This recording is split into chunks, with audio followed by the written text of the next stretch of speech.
Hello friends, कैसे हैं आप लोग। बीपीएससी टीआरई 4 के लिए आज का चैप्टर बहुत ही इम्पॉर्टेंट होने वाला है। और आप फ्रेंड्स, आपको पता है कि एग्ज़ाम में भारतीय राष्ट्रीय आंदोलन से कम 18 से 20 प्रश्न का वेटेज रहता है। बीपीएससी टीआरई 4 में आपका भी रहेगा। इससे पहले जितना भी एग्ज़ाम हुआ ज़्यादातर मॉडर्न हिस्ट्री से प्रश्न पूछा गया है। तो फ्रेंड्स चलिए हम लोग क्लास की ओर। और फ्रेंड्स आपको यह मैं बता दूं कि ये जो जितना भी मैं आपका क्लास करा रहा हूँ सारा एनसीईआरटी ही क्लास है, क्योंकि एग्ज़ाम में ज़्यादातर एनसीईआरटी से ही प्रश्न आपको देखने को मिलेगा। तो चलिए शुरू करते हैं।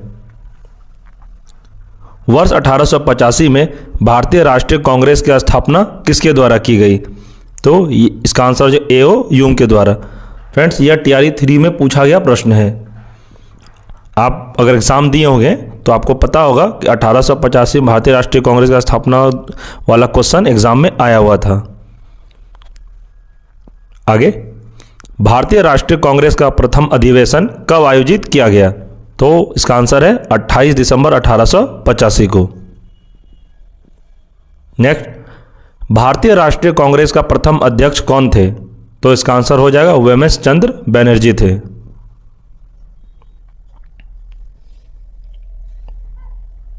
आगे बढ़ते हैं। भारतीय राष्ट्रीय कांग्रेस का प्रथम अधिवेशन पुणे में आयोजित किया जाना था, लेकिन उस समय पुणे में बीमारी फैल जाने के कारण प्रथम अधिवेशन मुंबई में आयोजित किया गया।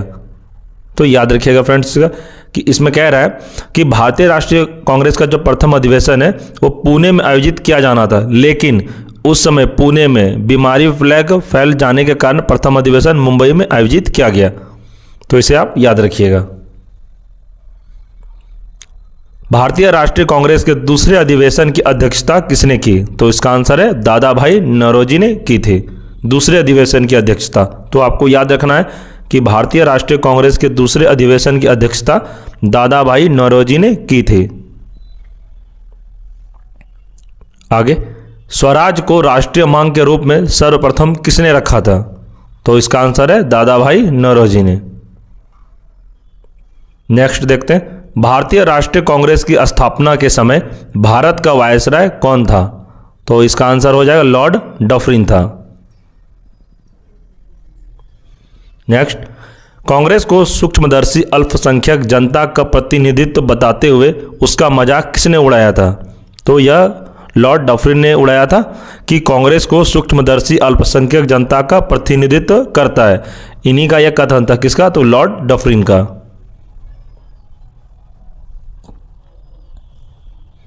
फ्रेंड्स आप कोई भी बुक पढ़ रहे हैं, मैं तो आपको ज़्यादातर सजेस्ट करूंगा कि आप एनसीईआरटी ही पढ़िए। अगर आपके पास यह बुक नहीं है तो मैं आपका पूरा एनसीईआरटी क्लास कंप्लीट करा दूंगा इसी चैनल पर।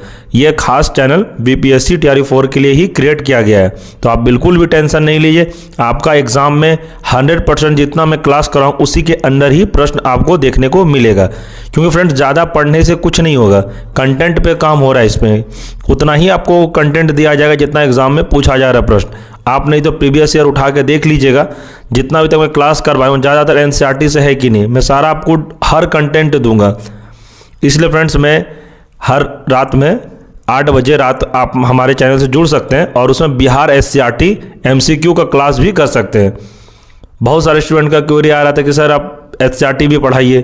तो एससीईआरटी में 6 to लेकर 12 तक सभी सब्जेक्ट का एमसीक्यू आपको देखने को मिलेगा। अभी मैंने क्लास 7 से स्टार्ट किया है।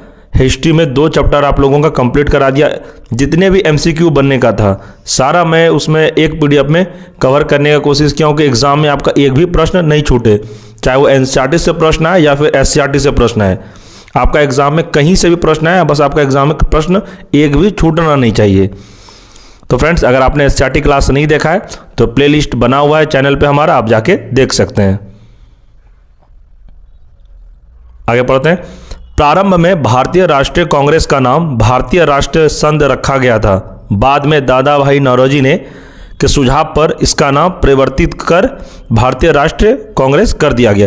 तो फ्रेंड्स आपको एग्जाम में प्रश्न पूछेगा कि भारतीय राष्ट्रीय कांग्रेस का नाम किसने बदला था, किसके सुझाव पे यह कांग्रेस का नाम रखा गया था? तो यह दादा भाई नौरोजी के सुझाव पर भारतीय राष्ट्रीय कांग्रेस का नाम भारतीय राष्ट्रीय कांग्रेस रखा गया था, क्योंकि इसका पहले नाम था भारतीय राष्ट्रीय संघ के नाम से था। आगे, भारतीय राष्ट्रीय कांग्रेस पर प्रार्थना याचना तथा विरोध की राजनीति करने का आरोप किसने लगाया था? तो यह बाल गंगाधर तिलक ने लगाया था। आगे देखते हैं, लाल बाल पाल त्रिगुट का कौन सा नेता भारतीय राष्ट्रीय कांग्रेस का अध्यक्ष बना? तो यह लाला लाजपत राय बने थे। आगे, बाल गंगाधर तिलक को कभी भी भारतीय राष्ट्रीय कांग्रेस का अध्यक्ष नहीं चुना गया। फ्रेंड्स, ये TRE 4 के लिए आप इम्पोर्टेंट इसको मान सकते हैं। एग्जाम में आपको प्रश्न पूछा जाएगा कि इनमें से भारतीय राष्ट्रीय कांग्रेस का कभी अध्यक्ष नहीं चुना गया। ऑप्शन में आपको बहुत सारा दे देगा, 4 से 5 ऑप्शन मिलता है, BPSC TRE 4 में भी आपको मिलेगा। तो उसमें आपको याद रखना कि बाल गंगाधर तिलक जो थे वो कभी भी कांग्रेस के अध्यक्ष नहीं बने थे। तो आप ये अच्छे से नोट डाउन कर लीजिएगा कि बाल गंगाधर तिलक कभी भी भारतीय राष्ट्रीय कांग्रेस के अध्यक्ष नहीं चुने गए थे। तो इसको आप याद रखिएगा। आगे, भारतीय राष्ट्रीय कांग्रेस के किस अधिवेशन में बाल गंगाधर तिलक ने अभिव्यक्त किया था स्वराज मेरा जन्मसिद्ध अधिकार है और मैं इसे लेकर रहूंगा? तो ये कौन से अधिवेशन में बोला था? तो लखनऊ अधिवेशन 1916 को। तो फ्रेंड्स, आपका एक प्रश्न और यहाँ से बनता है कि स्वराज जन्मसिद्ध अधिकार मैं इसे लेकर रहूंगा, यह कथन किसका है? ऑप्शन आपको 5 मिल जाएगा, उसमें आपको याद रखना कि यह कथन बाल गंगाधर तिलक का था। तो याद रखिएगा फ्रेंड्स, इसको जितने भी मैं आपको क्लास करा रहा हूँ, जितने भी क्वेश्चन का सारा इंपॉर्टेंट BPSC TRE 4 को नज़र में रखते हुए कराया जा रहा है। ये आप नहीं सोचिएगा कि ये कहीं से भी क्वेश्चन आपको मैं करा रहा हूँ, उससे कोई मतलब नहीं है। आपको TRE 4 में कहाँ से प्रश्न पूछा जाएगा, इंपॉर्टेंट प्रश्न, बस मैं वही करा रहा हूँ कि एग्ज़ाम में आपका प्रश्न नहीं छूटे। और आपको पता है कि NCERT का ही वेटेज हर एग्ज़ाम में अब देखने को मिल रहा है, इसलिए मैं आपको कोई फालतू किताब नहीं करा रहा, सिर्फ NCERT क्लास करा रहा हूँ। इससे पहले भी मैंने जितने भी क्लास कराए आप लोगों का बहुत अच्छा उसमें रिव्यू मिला, बहुत लोगों ने देखा वीडियो। आप जाके मॉडर्न हिस्ट्री के नाम से प्लेलिस्ट बना हुआ है, आप जाके देखिए, आपको भी अच्छा लगेगा। मेरा विश्वास है कि मेरे द्वारा क्लास कराया गया आपको 100% अच्छा लगेगा। तो देखिए आगे बढ़ते हैं इसमें। फ्रेंड्स, इसमें कह रहा है भारतीय राष्ट्रीय कांग्रेस के प्रमुख तथ्य, जैसे कि प्रथम अध्यक्ष कौन थे भारतीय राष्ट्रीय कांग्रेस के, मुस्लिम अध्यक्ष कौन थे। यहाँ से आपसे कम 1 से 2 प्रश्न आपको एग्जाम में सिर्फ अध्यक्ष से रिलेटेड आपको देखने को मिल सकता है। जैसे देखिए, प्रथम अध्यक्ष कौन थे? WC बनर्जी थे। तो आप याद रखिएगा कांग्रेस के प्रथम अध्यक्ष कौन थे? तो WC बनर्जी थे। प्रथम मुस्लिम अध्यक्ष कौन थे? तो यह बदरुद्दीन तैयब जी थे। तो फ्रेंड्स, ये भी आप VVI लिख सकते हैं कि प्रथम मुस्लिम अध्यक्ष बदरुद्दीन तैयब जी थे। एक इंपॉर्टेंट और है कि प्रथम यूरोपीय अध्यक्ष कौन थे? तो कांग्रेस का यूरोपीय अध्यक्ष भी चुना गया है, तो यह कौन थे? जॉर्ज यूले थे। तो इसे भी आप याद रखिएगा फ्रेंड्स कि प्रथम यूरोपीय अध्यक्ष जॉर्ज यूले थे। आगे, प्रथम महिला अध्यक्ष कौन थे? इसमें फ्रेंड्स ये पूछा जाएगा प्रथम महिला अध्यक्ष, तो महिला अध्यक्ष एनी बेसेंट। अगर एग्जाम में आपसे पूछा जाए कि भारतीय प्रथम महिला अध्यक्ष कौन थे, तो उसमें आपको बताना है सरोजनी नायडू। जैसे यहाँ दिखा है ना, लिखा है देखिए कि प्रथम भारतीय महिला अध्यक्ष कौन थे, तो ये सरोजनी नायडू थी। तो फ्रेंड्स, ये पांचों आपको नोट डाउन कर लेना है। एग्जाम में यहाँ से आपको एक प्रश्न लिख लीजिए, आप नोट डाउन कर लीजिए। यहाँ से आपका एक प्रश्न कोई नहीं काट सकता, एक प्रश्न आपको 100% TRE 4 में देखने को मिलेगा। आगे, कांग्रेस आंदोलन ना तो लोगों द्वारा प्रेरित था, ना ही यह उनके द्वारा सोचा या सुयोजनाबद्ध किया गया था। यह किसने कहा, या फिर इसका किसका कथन है? यह एग्जाम में आपको ऐसे भी पूछा जा सकता है कि कांग्रेस आंदोलन ना तो लोगों द्वारा प्रेरित था, ना ही उनके द्वारा सोचा योजनाबद्ध किया गया था। यह किसने कहा था? तो आपको याद रखना, यह सर सैयद अहमद खान ने कहा था। तो फ्रेंड्स, ये भी आप VVI लिख सकते हैं, हो सकता है आपको TRE 4 में यहां से भी प्रश्न देखने को मिल सकता है। आगे, यह किसने कहा था कि कांग्रेस पतन के लिए लड़खड़ा रही है, मेरी सबसे बड़ी अभिलाषा जब तक मैं भारत में हूं कांग्रेस की शांतिपूर्ण समाप्ति में सहयोग करना है। तो यह कथन किसका था? तो ये लॉर्ड कर्जन का था। तो फ्रेंड्स, आप इसको भी VVI नोट डाउन कर सकते हैं, क्योंकि हो सकता है इस बार TRE 4 में यहीं से आपको 1 से 2 प्रश्न, बस इतने से क्लास में आपको देखने को मिल सकता है। अगला प्रश्न देखते हैं। फ्रेंड्स, मैं आपको एक बात बता रहा हूं, अगर आप में किसी के पास यह किताब है तो यह जितने भी बॉक्स में है लिखा हुआ, हाईलाइट किया हुआ, तो इसको आप कभी भी हल्के में मत लीजिएगा। एग्ज़ाम में ज़्यादातर प्रश्न इसी सब से देखने को मिला है तैयारी 3 में। इसमें कह रहा है फ्रेंड्स कि सुरेंद्र नाथ बनर्जी भारतीय राष्ट्रीय कांग्रेस की स्थापना अधिवेशन में उपस्थित नहीं थे। तो आपसे एग्जाम में प्रश्न पूछेगा यहाँ से। मैं आपको सारा कुछ बता रहा हूँ कि एग्जाम में आपको किस टाइप का प्रश्न आपको पूछा जा सकता है, क्योंकि वर्ड भी चेंज करके पूछा जा सकता है एग्जाम में। इसमें कह रहा है कि सुरेंद्र नाथ बनर्जी भारतीय राष्ट्रीय कांग्रेस के स्थापना अधिवेशन में उपस्थित नहीं थे। तो यहाँ से आपका प्रश्न कैसे बनेगा, मैं आपको बता रहा हूँ। यहाँ से आपका प्रश्न बनेगा कि भारतीय राष्ट्रीय कांग्रेस के स्थापना अधिवेशन में इनमें से कौन से नेता उपस्थित नहीं थे। तो आपको 5 ऑप्शन दे दिया जाएगा, जिसमें से आपको सुरेंद्र नाथ बनर्जी का नाम अच्छे से याद रखना है। मैं बार बार कह रहा हूँ फ्रेंड्स, ये क्लास में आपको आज के क्लास से कम आपको 4 से 5 प्रश्न एग्जाम में देखने को 100% मिलेगा। आप लिख लीजिए, अगर नहीं मिला ना तो फिर आप मेरे को कहना। मैं कह रहा हूँ ना आपको कि अभी तक जितने भी मैं क्लास आपको कराया हूँ सारा इंपॉर्टेंट करा रहा हूँ। मैं आज तक अभी तक जितने भी क्लास करा, एक भी उसमें फालतू कंटेंट आपको नहीं दिया है। आप लिख लीजिए ये प्रश्न आपको एग्जाम में देखने को मिल सकता है, और इस चैप्टर से कम 3 से 4 प्रश्न आपको एग्जाम में जरूर आएगा। आगे बढ़ते हैं। भारतीय राष्ट्रीय कांग्रेस के वर्ष 1924 के अधिवेशन में महात्मा गांधी द्वारा मात्र एक बार अध्यक्षता की गई। यह अधिवेशन कहाँ हुआ था? तो फ्रेंड्स आपसे एग्जाम में यहाँ से 2 प्रश्न, जैसे कि इसका आंसर है देख लीजिए पहले कि बेलगांव या कर्नाटक में, और यह आपसे एग्जाम में प्रश्न यहाँ से ऐसे भी पूछेगा कि भारतीय राष्ट्रीय कांग्रेस के वर्ष 1924 के अधिवेशन में किसने अध्यक्षता की थी। तो आपको याद रखना यह महात्मा गांधी ने की थी, और एक ही बार अध्यक्षता इन्होंने कांग्रेस अधिवेशन का की थी। तो यह बेलगांव के अधिवेशन में, और जो कि कर्नाटक में है। तो फ्रेंड्स ये भी आपके लिए इंपॉर्टेंट है, आप इसे भी नोट डाउन कर सकते हैं। फ्रेंड्स मैं तो कहूँगा कि ये इस क्लास का टोटल प्रश्न ही आपके लिए इंपॉर्टेंट है। इसमें ऐसा एक भी प्रश्न नहीं है कि जो एग्जाम में आपके लिए इंपॉर्टेंट नहीं है। मुझे पता है कि यहाँ से आपको 3 से 4 प्रश्न हर एग्जाम में देखने को मिलता है, आप कोई भी एग्जाम दीजिए। अब आगे देखते हैं। वर्ष 1938 में भारतीय राष्ट्रीय कांग्रेस के हरिपुरा अधिवेशन की अध्यक्षता किसने की? तो आपको याद रखना है, इसका हो जाएगा सुभाष चंद्र बोस ने। हरिपुरा अधिवेशन 1938 में सुभाष चंद्र बोस ने की थी।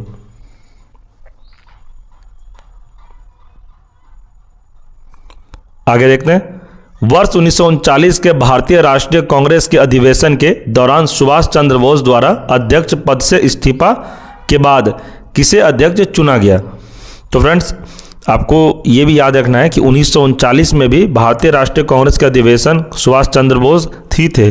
बाद में उन्होंने अध्यक्ष पद से इस्तीफा दे दिया। उसके बाद कौन इसके अध्यक्ष बने थे? तो इसका याद रखना डॉक्टर राजेंद्र प्रसाद। आगे, कांग्रेस की स्थापना के संदर्भ में सेफ्टी वॉल्व का सिद्धांत किसके द्वारा किया गया? तो सेफ्टी वॉल्व का सिद्धांत किसके द्वारा दिया गया? तो आपको याद रखना है ये लाला लाजपत राय के द्वारा। सेफ्टी वॉल्व आपको जहां भी प्रश्न देखने को मिलेगा, आपको बस एक माइंड में आ जाना चाहिए कि वह यह कथन लाला लाजपत का था या फिर इन्होंने ही दिया था। तो लाला लाजपत राय, इसका भी प्रश्न इंपॉर्टेंट है। मुझे लग रहा है कि एग्जाम में इस चैप्टर से कम 3 से 4 प्रश्न आपको देखने को मिल सकता है। और अगर आप नोट डाउन नहीं कर रहे हैं तो इस क्लास का आपको PDF फ्रेंड्स टेलीग्राम पर दे दिया जाएगा। आप टेलीग्राम ज्वाइन हो जाइए, आपको यह PDF टेलीग्राम पर मिल जाएगा। आगे, महात्मा गांधी ने सुझाव दिया था कि स्वतंत्रता के पश्चात भारतीय राष्ट्रीय कांग्रेस को समाप्त कर दिया जाए। इसका प्रश्न बनेगा एग्जाम में कि किसने कहा था कि स्वतंत्रता के पश्चात भारतीय राष्ट्रीय कांग्रेस को समाप्त कर दिया जाए? तो यह कथन किसका था? तो यह महात्मा गांधी का कथन था। तो फ्रेंड्स मैं आपको बार बार कह रहा हूं, मैं आपको बताऊंगा कि एग्जाम प्रश्न कैसे पूछेगा। तो एग्जाम में आपको यह वाला प्रश्न ऐसे ही पूछा जाएगा कि यह सुझाव किसने दिया था कि स्वतंत्रता के पश्चात भारतीय राष्ट्रीय कांग्रेस को समाप्त कर दिया जाना चाहिए? तो यह कथन महात्मा गांधी के सुझाव पर था। आगे, स्वतंत्रता के समय भारतीय राष्ट्रीय कांग्रेस के अध्यक्ष कौन थे? तो आपको याद रखना है यह आचार्य JB कृपलानी थे। नेक्स्ट, किस अधिवेशन में भारतीय राष्ट्रीय कांग्रेस तथा मुस्लिम लीग के मध्य समझौता हुआ? तो यह लखनऊ अधिवेशन 1916 में। आगे देखते हैं, लगातार 6 वर्ष तक भारतीय राष्ट्रीय कांग्रेस के अध्यक्ष कौन चुने गए? तो यह मौलाना अबुल कलाम आज़ाद थे। तो इसे आप याद रखिएगा फ्रेंड्स, ये भी आपको एग्जाम में पूछा जा सकता है। इसमें दिया है फ्रेंड्स, जैसे देखिए मैं आपको दिखा रहा हूं, भारतीय राष्ट्रीय कांग्रेस के महत्वपूर्ण वार्षिक अधिवेशन। कितने अधिवेशन हुए थे? अधिवेशन हर साल अध्यक्ष चेंज होता था, हर साल दूसरे जगह अधिवेशन होता था। तो पहला देखिए मैं आपको बता रहा हूँ, 1885 कांग्रेस का पहला अधिवेशन कहाँ पे हुआ था? तो यह बम्बई में हुआ था, जो कि अभी मुंबई कहलाता है। उसके अध्यक्ष थे WC बनर्जी, रमेश चंद्र बनर्जी। इसका फुल फॉर्म हुआ फ्रेंड्स, ये एक ही नाम है, आपको दो नाम याद नहीं रखना है, ये एक ही नाम है। WC बनर्जी मतलब रमेश चंद्र बनर्जी। इसके प्रमुख घटनाएं आपको मैं पढ़ के बताता हूं। कांग्रेस का प्रथम अधिवेशन बंबई के ग्वालियर टैंक गोकुल दास तेजपाल संस्कृत कॉलेज में हुआ था। प्रारंभ में इसका नाम भारतीय राष्ट्रीय संघ था, किंतु दादा भाई नौरोजी के सुझाव पर इसे भारतीय राष्ट्रीय कांग्रेस कर दिया गया। इस अधिवेशन में कुल 72 प्रतिनिधि शामिल थे। तो फ्रेंड्स आपको एग्जाम में प्रश्न पूछा जाएगा कि भारतीय राष्ट्रीय कांग्रेस के पहले इनका क्या नाम था? भारतीय राष्ट्रीय कांग्रेस तो बाद में नाम पड़ा, तो इसके पहले इनका किस नाम से इसको जाना जाता था? तो ये इसका नाम था भारतीय राष्ट्रीय संघ। किसके सुझाव पर इसे बदला गया? तो दादा भाई नौरोजी के सुझाव पर इसे बदला गया था। और पहला जो अधिवेशन फ्रेंड्स हुआ था, उस अधिवेशन में कुल 72 प्रतिनिधि ने शामिल हुए थे। तो आपको याद रखना है, 72 भी आपको याद रखना है।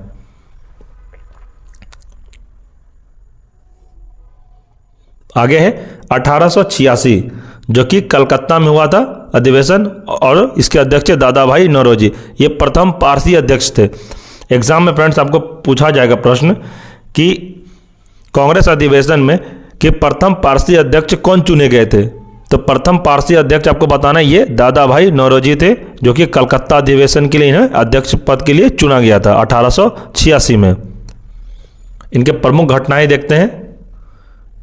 नेशनल एसोसिएशन कांग्रेस का राष्ट्रीय कांग्रेस में विलय हो गया। जब दादा भाई नौरोजी अध्यक्ष बने थे 1886 में, उस समय प्रमुख घटना हुआ था कि नेशनल एसोसिएशन कांग्रेस का राष्ट्रीय कांग्रेस में विलय हो गया। तत्कालीन वायसराय लॉर्ड डफरी ने सभी सदस्यों को गार्डन पार्टी पर आमंत्रित किया। तो इसे आप याद रखिएगा। अगला है 1887 का कांग्रेस अधिवेशन, जो कि मद्रास में हुआ था। उसके अध्यक्ष थे बदरुद्दीन तैयब जी। ये प्रथम मुस्लिम अध्यक्ष भी प्रश्न पूछा जाएगा कि प्रथम मुस्लिम अध्यक्ष कौन चुने गए थे भारतीय राष्ट्रीय कांग्रेस के? तो इसका आंसर हो जाएगा बदरुद्दीन तैयब जी।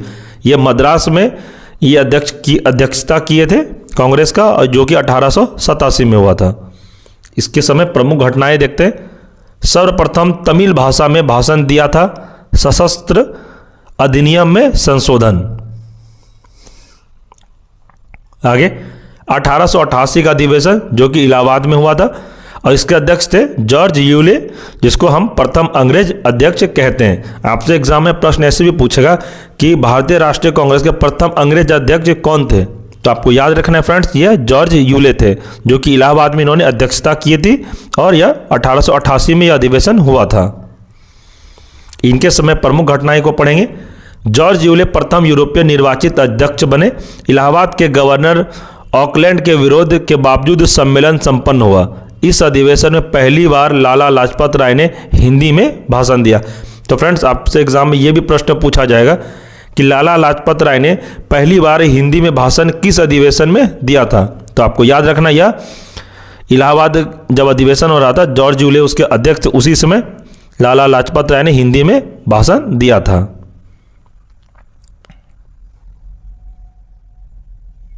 आगे देखते हैं 1890 का कलकत्ता अधिवेशन, जो कि इसके अध्यक्ष थे फिरोज शाह मेहता। तो फिरोज शाह मेहता कलकत्ता अधिवेशन की अध्यक्षता किए थे 1890 में। उस समय प्रमुख घटनाएं कौन कौन सी घटी थी देखते हैं। कलकत्ता विश्वविद्यालय की पहली महिला स्नातक कादम्बिनी गांगुली ने कांग्रेस अधिवेशन को संबोधित किया था। तो फ्रेंड्स यहाँ से आपका एक प्रश्न और बन रहा है कि कलकत्ता विश्वविद्यालय की पहली महिला स्नातक कांग्रेस अधिवेशन को संबोधित किसने की थी? तो आपको याद रखना, ये थे कादम्बिनी गांगुली।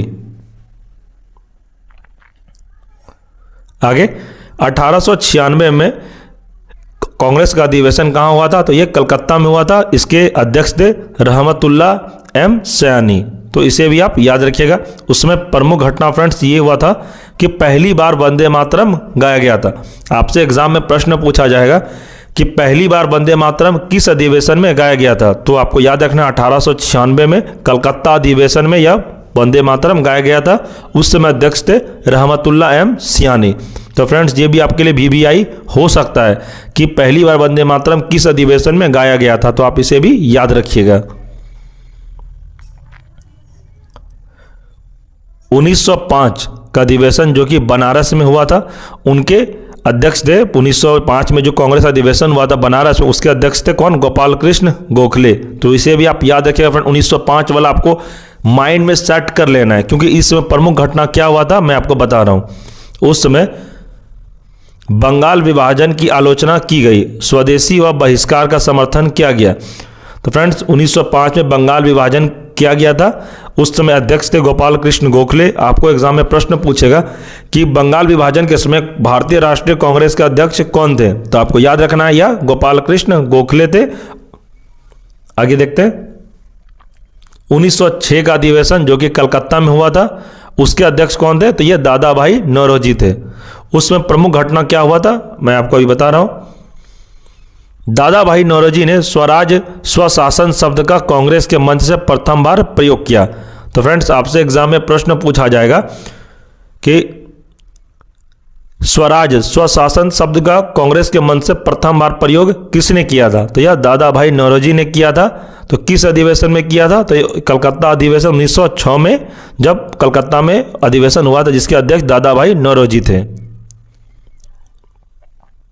आगे 1907 का अधिवेशन जो कि सूरत में किया गया था, उसके अध्यक्ष थे कौन? रास बिहारी घोष थे। तो इसे भी आप याद रखिएगा फ्रेंड्स। उसमें प्रमुख घटना क्या हुआ था मैं आपको बता रहा हूं। कांग्रेस का प्रथम विभाजन नरम दल एवं गरम दल में हो गया था। जैसे कि इसका कहने का आंसर मतलब है, मैं बता रहा हूं कि 1907 में कांग्रेस में फूट पड़ा था। एक गरम दल के नेता थे, एक नरम दल के नेता थे।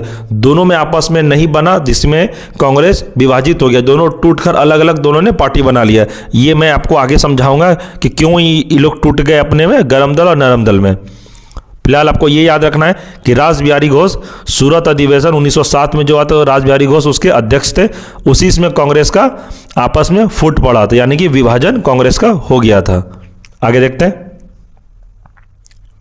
1911 का अधिवेशन जो कि कलकत्ता में हुआ था, इसके अध्यक्ष विशन नारायण धर थे। तो इसे भी फ्रेंड्स आप याद रखिएगा। उसमें पहली बार जाना गाना माना गाया गया, सरकार की कठोर नीतियों का विरोध। तो फ्रेंड्स आपसे एग्जाम में प्रश्न पूछा जाएगा कि पहली बार जाना गाना माना किस अधिवेशन में गाया गया था? तो यह कलकत्ता का अधिवेशन था 1911 में। उस समय भारतीय राष्ट्रीय कांग्रेस के अध्यक्ष कौन थे? तो उसके अध्यक्ष थे विशन नारायण धर थे।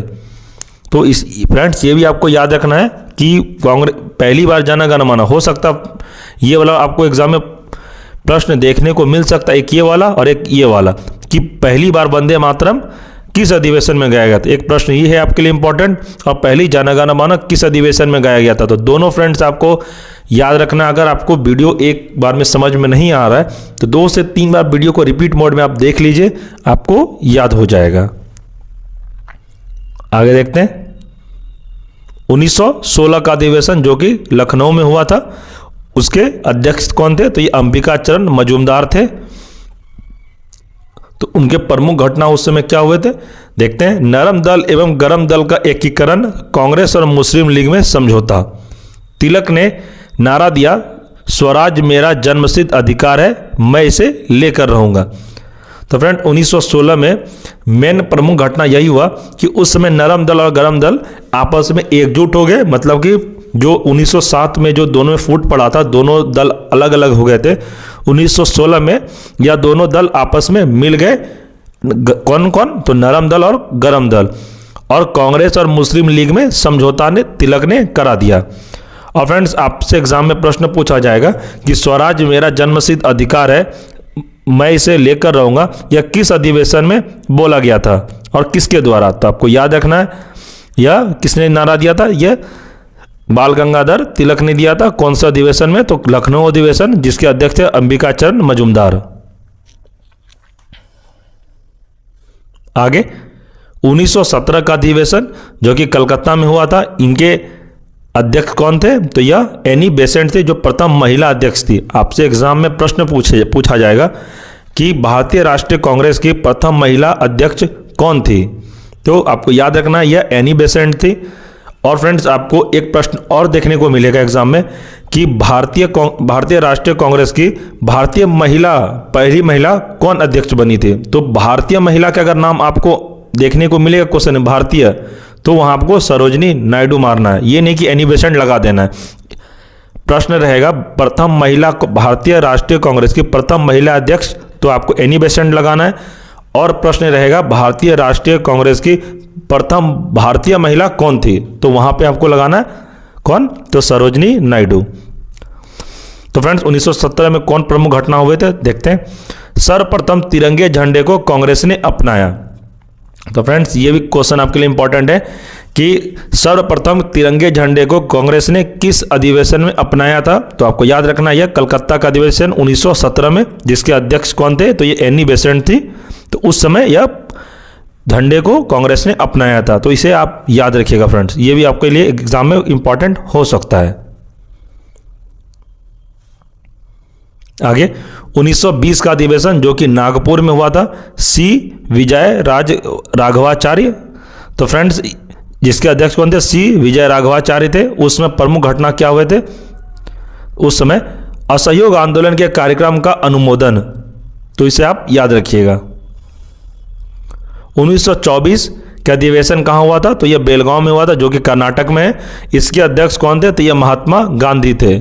इसमें प्रमुख घटना क्या हुए थे कि एकमात्र कांग्रेस अधिवेशन जिसकी अध्यक्षता महात्मा गांधी ने की। आपसे एग्जाम में प्रश्न पूछा जाएगा कि महात्मा गांधी द्वारा भारतीय राष्ट्रीय कांग्रेस में कितने अधिवेशन की थी? तो ऑप्शन में रहेगा 1, 2, 3, 4। तो आपको एक मारना है, क्योंकि गांधी जी ने अपने पूरे जीवन काल में एक ही बार कांग्रेस की अध्यक्षता की थी, जो कि बेलगांव अधिवेशन था 1924 में। आगे 1925 में मद्रास अधिवेशन जो हुआ था 1925 में कहाँ हुआ था? ये मद्रास में हुआ था, जिसके ऐसे अंसारी थे अध्यक्ष। और उसमें प्रमुख घटना क्या हुआ था फ्रेंड्स? तो ये हुआ था कि पूर्ण स्वाधीनता की मांग की गई, साइमन कमीशन के बहिष्कार का प्रस्ताव पारित किया गया। तो साइमन कमीशन बहिष्कार का प्रस्ताव कब पारित किया गया था? तो यह 1925 कांग्रेस अधिवेशन जो कि मद्रास में हुआ था, जिसके अध्यक्ष ऐसे अंसारी थे। आगे 1929 का लाहौर अधिवेशन, जिसके अध्यक्ष कौन थे? तो जवाहरलाल नेहरू थे। फ्रेंड्स, ये भी आपके लिए इंपॉर्टेंट हो सकता है कि लाहौर अधिवेशन की अध्यक्षता किसने की? तो ये जवाहरलाल नेहरू। तो कब की थी? तो यह हो जाएगा 1929 को। उस समय प्रमुख घटना ये हुए थे फ्रेंड्स कि पूर्ण स्वराज की मांग की गई। प्रतिवर्ष 26 जनवरी को स्वतंत्रता दिवस मनाने का निर्णय लिया गया। तो फ्रेंड्स, आपसे एग्जाम में प्रश्न पूछा जाएगा कि पूर्ण स्वराज की मांग किस अधिवेशन में मनाया गया था? तो पूर्ण स्वराज की मांग किस अधिवेशन में मांगा गया था? तो आपको याद रखना ये लाहौर अधिवेशन, जिसके अध्यक्ष कौन थे? जवाहरलाल नेहरू। और उसी अधिवेशन में 26 जनवरी को स्वतंत्रता दिवस मनाने का निर्णय लिया गया। आपसे फ्रेंड्स एग्जाम में प्रश्न पूछा जाएगा कि 26 जनवरी को स्वतंत्रता दिवस मनाने का निर्णय लिया गया, यह किस अधिवेशन में लिया गया था? तो आपको लाहौर अधिवेशन, जिसके अध्यक्ष जवाहरलाल नेहरू थे 1929 में। आगे देखते हैं 1931 का अधिवेशन जो कि कराची में हुआ था, इसके अध्यक्ष थे वल्लभ भाई पटेल, जिसको हम पूरा नाम से जानते हैं सरदार वल्लभ भाई पटेल। ये 1931 के अधिवेशन जो कि कराची में हुआ था, इसके अध्यक्ष वल्लभ भाई पटेल थे। इसमें प्रमुख घटना मूल अधिकार का प्रस्ताव, गांधी रिविन समझौता का अनुमोदन। तो इसे भी आप याद रखिएगा। 1936 का लखनऊ अधिवेशन, जिसके अध्यक्ष थे जवाहरलाल नेहरू। तो ये भी याद रखिएगा फ्रेंड्स। उसमें प्रमुख घटना जवाहरलाल नेहरू ने समाजवाद को भारत की समस्याओं को हल करने की कुंजी बताया। तो आप इसे भी याद रखिएगा। 1937 का अधिवेशन फैजपुर में हुआ था, जिसके अध्यक्ष जवाहरलाल नेहरू थे। प्रथम अधिवेशन जो गांव में संपन्न हुआ। तो फ्रेंड्स आपसे एग्जाम में ये भी प्रश्न बन सकता है कि वह कौन सा अधिवेशन है कांग्रेस का जो प्रथम अधिवेशन गांव में संपन्न हुआ था। तो यह था फैजपुर का अधिवेशन जो कि 1937 में हुआ था, जिसके अध्यक्ष जवाहरलाल नेहरू थे। तो ये भी आप VBI लिख सकते हैं।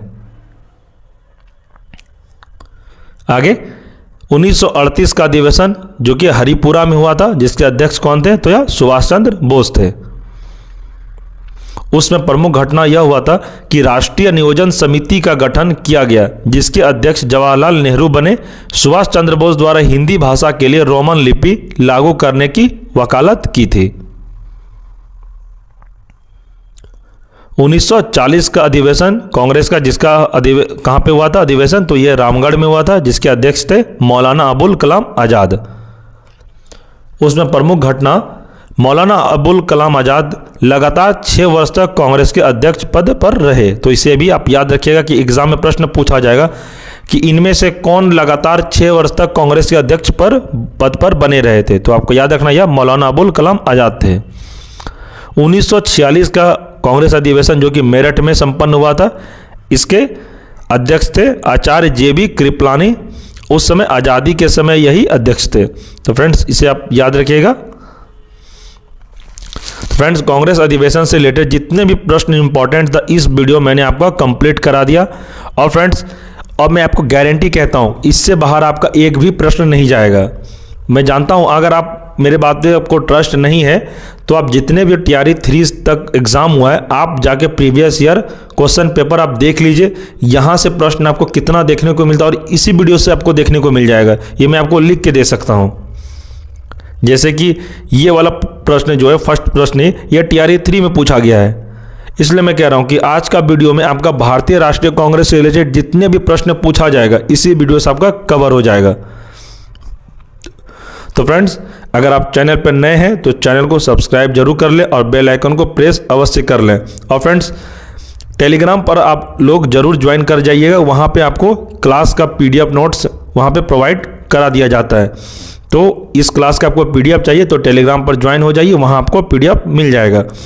और फ्रेंड्स अगर आपको यह वीडियो पसंद आया तो वीडियो को अवश्य लाइक करें और अपने दोस्तों में भी इसे शेयर करें जो कि TRE 4 का तैयारी कर रहा है। मैं आपको कंफर्म कहता हूँ फ्रेंड्स, मेरे कहने से आप चलिए आपका TRE 4 100% निकल जाएगा। और फ्रेंड्स आपको बताना है कमेंट सेक्शन में कि मेरे द्वारा ये पढ़ाया गया आज का क्लास आपको कैसा लगा। अगर आपको अच्छा नहीं लगा तो वो भी कमेंट करिए, अगर क्या कमी रहा आप वो भी बताइए हमें। अगर अच्छा लगा तो ये लाइक करिए और कमेंट में बताइए कि आपको इसमें क्या अच्छा लगा। और फ्रेंड्स इसी तरह का आप वीडियो और कंटेंट पाने के लिए हमारे चैनल से जुड़े रहिए। आपको TRE 4 का पूरा तैयारी करा दिया जाएगा यूट्यूब पर।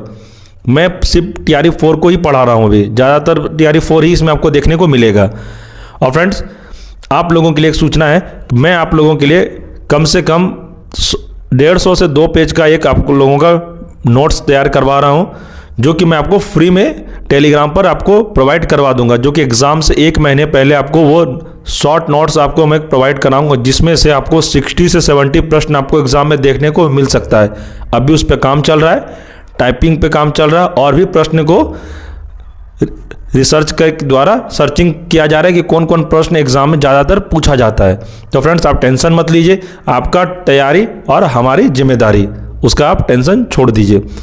तो ठीक है फ्रेंड्स, क्लास करने के लिए आप लोगों का धन्यवाद। और फ्रेंड्स इसी तरह क्लास आप इससे पहले नहीं देखे मॉडर्न हिस्ट्री का तो प्लेलिस्ट बना हुआ है, आप जाके क्लास कर सकते हैं। ठीक है फ्रेंड्स, नेक्स्ट वीडियो मिलते हैं, धन्यवाद।